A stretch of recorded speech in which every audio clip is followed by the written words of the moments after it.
through the thinking of the decision you guys have made. Well, if you think about who our big clients are, they're the big institutional investors of the world. They're the big pension funds, the CalPERS, the CalSTRs of the world. And these people, they want to be able to influence boards and companies for good corporate governance reasons.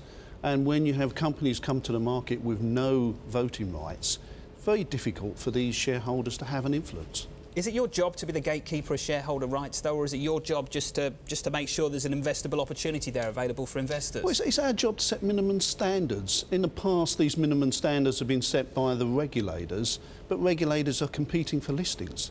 So now we're having to set those minimum standards. And you think having a premium on standards actually makes the index more attractive? It does to those big asset owners. It's important to them. I mean, the governance issues have a real impact on their risks. I understand why an institutional investor wants to have more say over how a company gets run. But as a practical matter, any shareholder knows, it's not a secret, they know these two classes of shares. Why do we need to protect, particularly big institutional shareholders, from themselves? They can make informed decisions about whether they want to invest or not. Just don't buy the stock. They can, but then that creates a risk against the benchmark. And don't forget, more and more funds want to passively manage against these indices. So about 30% of the market wants to passively manage. So for those users, they don't want this risk in their benchmark. So why 5%? Well, 5% gives them a voice. I think if we raise it above 5%, we then start to have a real impact on the market. We think 5% gives them a voice, and we think it's a beginning.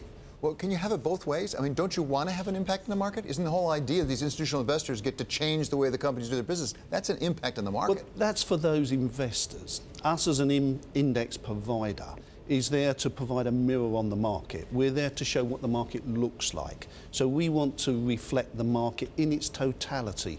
So we're really only trying to set these minimum standards so it affects a small number of companies. We believe at this level, companies will increase the voting shares so that they will give that 5%.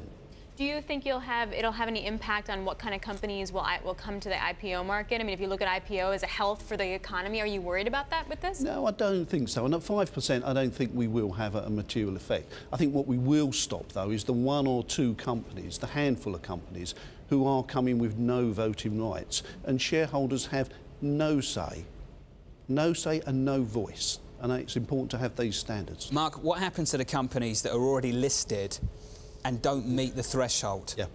How many are there and what have they said to you? Yeah, there's about 36 companies in the Russell 3000. Most of those are small cap stocks, and most of them are technology stocks. What we said to these companies is there's a 5-year period now for you to consider whether or not you want to issue shares, increase the voting right to above that 5%. We think the vast majority will.